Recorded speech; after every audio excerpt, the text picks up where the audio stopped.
Brothers and sisters, comrades and friends, Assalamu alaikum wa rahmatullah.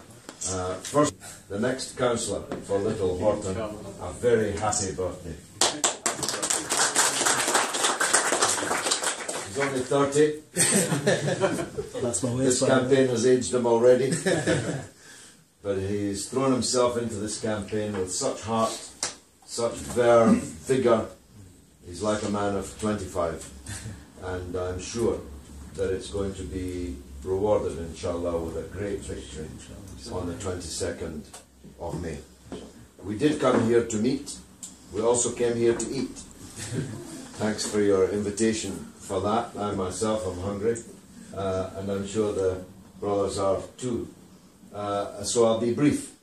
I had to take time out from electioneering today to visit the mosques that were attacked on Saturday afternoon by a formation called Britain First, which is a breakaway from the BNP, a vicious right-wing fascist breakaway whose sole purpose is to provoke and fight Muslims in Britain. If you look at their website, their Twitter feed, if you look at their activities in other places, then you can see very clearly what they are about. For those of you who don't know, up to 10 mosques on Saturday afternoon in Bradford were attacked by two carfuls of 10 people, 9 men, 1 woman, who've put their own pictures on the internet inside the mosques that they attacked and desecrated, and have caused fear and alarm and trepidation across the whole community, actually. Elders who would normally go to the mosque in the afternoon are now afraid to do so. Doors that were normally left open from late in the night until very early in the morning are now locked. Women who were used to putting their children into the madrasa while they attended to their daily tasks are now afraid to do so. These people acted with semi-military precision. Their operation was brilliantly planned. No other group like them has ever done such a thing before. This is the first time in the history of this country that 10 mosques have been successfully invaded without opposition, and the mosque desecrated. People walking around inside the mosque with their shoes on, handing out Bibles in the mosque, and handing out leaflets accusing Pakistanis and Muslims in general of paedophilia and grooming and all the other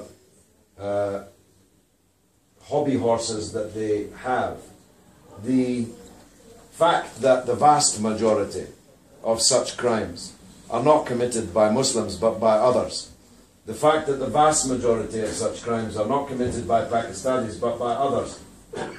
Jimmy Savile was not a Pakistani, he was not a Muslim. All these big cases that are in front of the High Court now are not cases involving Pakistanis and Muslims. Of course, such vice exists in all communities, and we are absolutely committed to rooting it out. But these leaflets were a deliberate provocation being tossed around in mosques, attacking Muslims, attacking Pakistani Muslims in particular. They acted with precision, almost as if they knew exactly what they were doing. They chose a time when there would be few people in the masjids to repel them, to force them out, and the public relations operation that they mounted immediately afterwards, showing their pictures and their videos from inside these mosques, was a very real provocation to us. And worse, they've promised to come back again. And when we met the chief, the commander, Atkin of the police today, we made this point clear to him. The police, and the Home Office for that matter, who've been utterly silent since Saturday afternoon until now, have to protect the people and have to protect the religious property of the people. And if they don't, the people will have to protect themselves, excuse me, and protect the property themselves. And how will that look? How will that look to the public? It will say that we have no confidence in the police. How will it look for the police that they're unable to protect tens of thousands of Muslims here in Bradford? We don't want that, because it doesn't look good for us either. But we will not be bullied. We will not allow the mosques to be invaded and Islam to be insulted and the people of Bradford to be insulted. So we made it clear to the police, and we just have now to Theresa May, the Home Secretary, in a letter which we will release later this evening, made it clear that this is completely unacceptable. And the silence of the mass media has been unbelievable. Can you imagine, God forbid, if 2 carfuls of Muslims had invaded churches, handing Qurans around the churches, desecrating the holy places in the churches? Can you imagine? It would be the #1 item on the television news. Well, this hasn't even been on the television news. Hasn't been in a paper. Whilst if the boot had been on the other foot, it would have been the front page lead of the Sun and the Daily Mail and the likes, day after day. We'd be in danger of being invaded and occupied by the British and the Americans if such a thing had happened. God forbid that it ever would, and no real Muslim would ever dream of doing such a thing.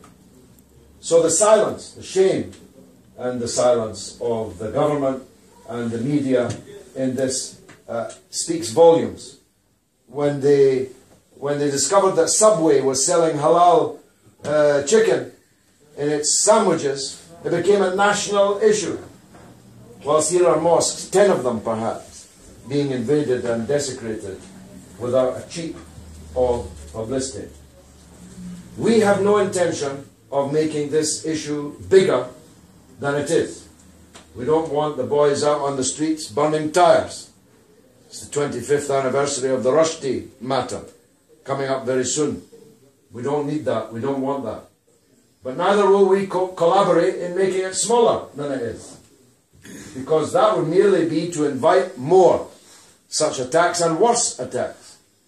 Imagine if they had come when the mosque was full. The trouble that would have ensued. It might have ended up with burning tyres. Now they knew the time they chose, which is interesting in itself. They obviously studied the timetables of the Salah to choose their time carefully. So we will not make it bigger, but we will not make it smaller, because nothing like this has ever happened before. And the fact that it's happened here, where we're so strong, is a real provocation to us. They're saying, we can strike you where you're strong, and we will strike you again, and who knows what their tactics will be next time. What we're waiting for, are we going to wake up one morning and discover they've been in the mosques and committed some heinous acts in the mosques and filmed them and photographed them? It's as serious as that. So everyone has to be very vigilant. These people have promised on their website and on their Twitter to come back, and we have to be vigilant and ready. You've got the strength to help, but not every mosque. I mean, I was speaking to some old men in the Abu Bakr mosque there who were terrified by the whole thing, really terrified, and are now in the mosque scared. They saw us, white people in cars, coming today, and they were scared. That's how bad this is. So we have to be vigilant, we have to be ready, but above all, we have to be demanding that the political class takes this very seriously indeed. There has been total silence from City Hall. The MP, the Labour MP for Bradford South, is on holiday and doesn't even appear to know that it happened. I don't know why he's on holiday, because Parliament's sitting, but he's on holiday. David Ward has been silent, as far as I can see. If I'm doing him an injustice, I apologise for that. But the council leaders have said nothing and done nothing at all. And that is a reason for our existence. That is a reason for the fact that we're all here and that we're all fighting this election campaign, because our civic leadership is so poor, so weak, so vacillating that, frankly, we need to change them. They're not good enough to be our leaders. We deserve better leaders than them, and we intend to provide it. So, that brings me back to my final point. Today is the 20th anniversary of the death of the late John Smith. 20th, imagine. The last Labour leader. The last man that deserved to be called a Labour leader. In that 20 years, Labour has gone from the defender of the people to, I don't know how you would define it, but it's certainly anything but Labour. And I'm the only person commemorating the 20th anniversary of John Smith's death. Labour hasn't said a single word about it. It tells you all you need to know about the Labour Party today. So, we'll eat quick, if we may, after your speeches, because we have other election work to do. I'm going to tour all the wards where our candidates are out with their workers and do my bit. And then I'm going to Scotland in the morning, and the next day I'll be back here.